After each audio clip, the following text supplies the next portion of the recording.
Selamat pagi bosku, jumpa kembali bersama saya Cecilia dari Pilar Mas Investindo Sekuritas. Touch your heart, touch your profit. Nah, seperti biasa kita akan mulai saja nih market review kita hari ini, Jumat 12 Maret 2021 dengan episode Digas Yuk Beb. Maka dari itu jangan kemana-mana ya bosku, tetap di channel Pilar Mas Investindo Sekuritas. Touch your heart, touch your profit. Pionir Sekuritas Channel di Indonesia.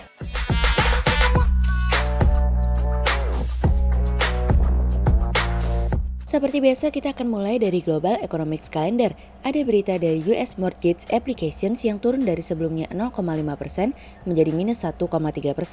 Kemudian ada dari US CPI month on month yang naik dari sebelumnya 0,3% menjadi 0,4%. Sementara year on year naik dari sebelumnya 1,4% menjadi 1,7%. Kemudian ada dari US Monthly Budget Statement yang turun dari sebelumnya minus 235,3 billion dolar menjadi minus 310,9 billion dolar. Kemudian kita beralih ke corporate news. Ada berita dari PT Yellow Integra Datanet Tbk atau Yellow yang sediakan layanan akses mobile internet di berbagai wilayah Indonesia dari kontan.co.id. Kemudian ada dari PT Vale Indonesia Tbk atau Inco yang menyampaikan bahwa pihaknya telah mengeluarkan dana sekitar 492,926 US dollar untuk kegiatan eksplorasi sepanjang bulan Februari 2021 dari iqplus.info. Kemudian ada dari PT Gajah Tunggal Tbk atau GJTL yang mencatat total penjualan bersih sebesar 10 triliun rupiah di sepanjang tahun 2020 dari iqplus.info. Kemudian pada perdagangan hari Rabu tanggal 10 Maret 2021, IHSG ditutup menguat sebesar 65 poin atau sebesar 1,05% menjadi 6.264. Sektor infrastruktur, industri dasar, keuangan, properti, industri konsumsi, pertambangan, perkebunan, perdagangan bergerak positif dan menjadi kontributor terbesar pada kenaikan IHSG kemarin. Sementara investor asing mencatatkan pembelian bersih sebesar 322 miliar rupiah. Kemudian kita akan masuk ke market review kita hari ini. Cerita hari ini akan kita awali dari sah. Akhirnya nih bosku, setelah sekian lama kalau kata lagu dangdut nih, Presiden Biden menandatangani paket bantuan stimulus senilai 1,9 triliun dolar pada hari Kamis sore ketika Amerika bergerak lebih cepat untuk mengeluarkan stimulus tersebut. Setelah disahkan ini, tentu saja Biden dapat memberikan prioritas yang selama ini disampaikan oleh Biden sejak kampanye kemarin. Stimulus tersebut akan langsung dikirimkan kepada masyarakat Amerika, setidaknya akhir pekan ini sudah sampai ke rekening bank masyarakat masing-masing. Stimulus tersebut juga sudah mensahkan untuk memperpanjang bantuan asuransi pengangguran sebesar 300 dolar per minggu hingga 6 September, mendorong hampir 20 miliar dolar untuk vaksinasi COVID-19, 25 miliar dolar untuk sewa dan bantuan dalam bentuk utilitas, dan 350 miliar dolar untuk bantuan kepada negara bagian. Pada akhirnya, apa yang dinantikan pun tiba. Sejauh ini cukup menjadi perhatian nih bosku, sejauh mana US Treasury akan bereaksi terkait hal tersebut. Apakah dengan kehadiran stimulus dan percepatan distribusi vaksin semakin memberikan kekuatan bagi US Treasury untuk menguat? Karena tentu saja stimulus dan percepatan distribusi akan semakin mendorong dan mempercepat pemulihan ekonomi yang ujung-ujungnya mendorong ekspektasi inflasi ke depannya. Kemudian cerita selanjutnya datang dari Bank Sentral Eropa menyadarinya. Dalam pertemuan Bank Sentral Eropa kemarin, pada akhirnya para pembuat kebijakan Bank Sentral Eropa tidak berniat nih bosku untuk memperluas program stimulus pembelian darurat mereka yang bernilai 1,85 triliun euro atau 2,2 triliun dolar. Keputusan Dewan Pengurus untuk melakukan pembelian pada kecepatan yang lebih tinggi secara signifikan selama 3 bulan ke depan berarti membeli hutang pada tingkatan yang lebih cepat daripada jadwal program yang sebelumnya dijalani oleh Bank Sentral Eropa. Program pembelian obligasi akan berjalan hingga Maret 2022 dan memiliki kapasitas yang tersisa hanya 1 triliun euro. Namun, Bank Sentral Eropa mengatakan bahwa nilai tersebut dapat dikalibrasi ulang untuk ditingkatkan apabila kalau memang hal tersebut diperlukan. Yang menarik adalah ketika para pembuat kebijakan setuju bahwa pengetatan situasi dan kondisi keuangan merupakan konsekuensi dari hasil yang lebih tinggi dalam beberapa pekan terakhir, meskipun sebagian besar dari mereka sebetulnya tidak terlalu khawatir dengan adanya kenaikan US Treasury. Bank Sentral Eropa akan memantau situasi dan kondisi pembiayaan melalui peta atau roadmap yang disajikan pada seminar Dewan Pemerintahan pada hari Rabu kemarin. Beberapa data yang ditampilkan adalah indikator imbal hasil obligasi pemerintah rentang 10 year, pengembalian obligasi bank dan hutang perusahaan non-keuangan, bunga pinjaman dengan indikator tertentu, hijau, kuning, merah tergantung tingkatannya terhadap stres test yang dilakukan.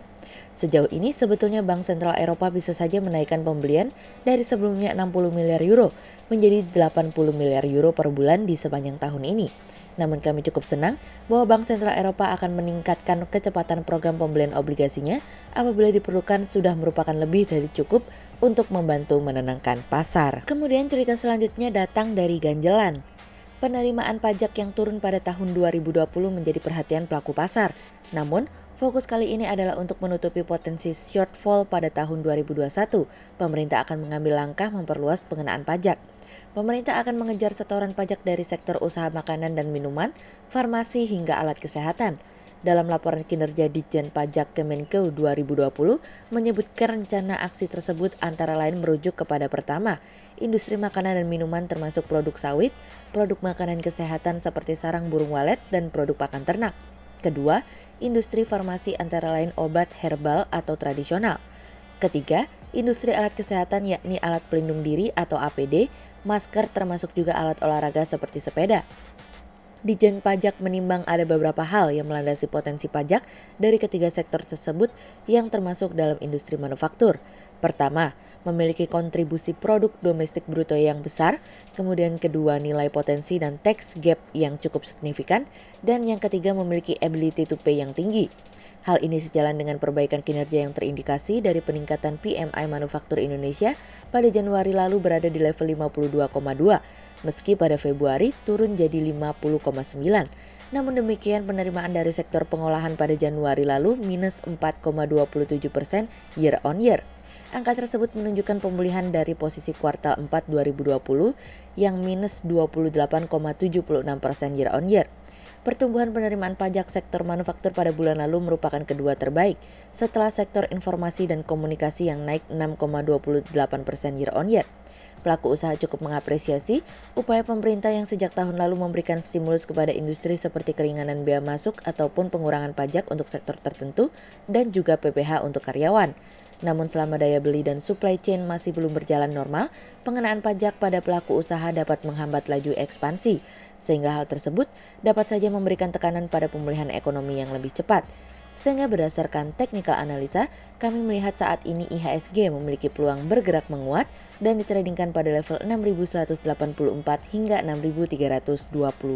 Berikut stok quotes pilar emas hari ini ya bosku. Yang pertama ada dari BMRI, kemudian yang kedua ada dari BBCA, dan yang ketiga ada dari Adro. Berikut dua saham yang kami analisa hari ini ya bosku. Yang pertama ada dari GJTL atau PT Gajah Tunggal Tbk yang mencatat total penjualan bersih sebesar 10 triliun rupiah di sepanjang tahun 2020.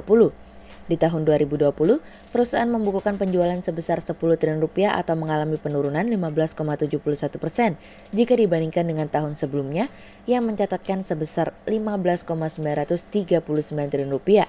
Penurunan ini tidak terlepas kondisi ketidakpastian tahun lalu akibat pandemi corona. Meskipun penjualan mengalami penurunan, namun perusahaan masih dapat menjaga kinerjanya dengan membukukan laba bersih. Sehingga berdasarkan technical analisa dalam tren pada jangka waktu short term berpotensi untuk bullish dengan target 930 dan tingkat probabilitas sebesar 56%, sementara dalam jangka waktu long term berpotensi untuk bullish dengan target 950 dan tingkat probabilitas sebesar 52%. Kemudian yang kedua ada dari PBID atau PT Pancabudi Idaman Tbk yang berhasil membukukan laba bersih sebesar 371,6 miliar rupiah pada akhir tahun 2020. Di tengah penjualan mengalami penurunan, perusahaan masih mampu membukukan laba bersih. Total penjualan bersih perusahaan di sepanjang tahun 2020 tercatat sebesar 3,87 triliun rupiah atau turun 16,41% dibandingkan tahun 2019 yang tercatat sebesar 4,63 triliun rupiah. Namun, perusahaan masih mampu menjaga laba bersih di mana laba bersih sebesar 371,6 miliar rupiah pada akhir tahun 2020. Sehingga berdasarkan technical analisa dalam tren pada jangka waktu short term berpotensi untuk bullish dengan target 1675 dan tingkat probabilitas sebesar 64%. Sementara dalam jangka waktu long term berpotensi untuk bullish dengan target 2000 dan tingkat probabilitas sebesar 65%. Berikut kami akan menampilkan 40 saham pilihan dari pilar emas.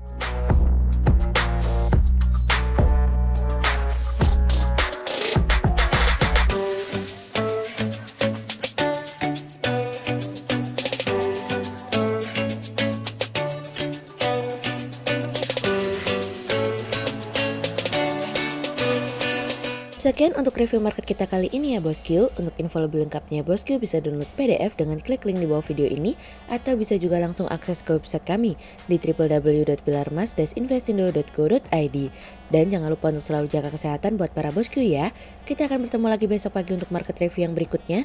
Jadi jangan lupa like, subscribe, dan tonton terus channel Pilar Mas Investindo Sekuritas. Touch your heart, touch your profit. Pionir Sekuritas Channel di Indonesia.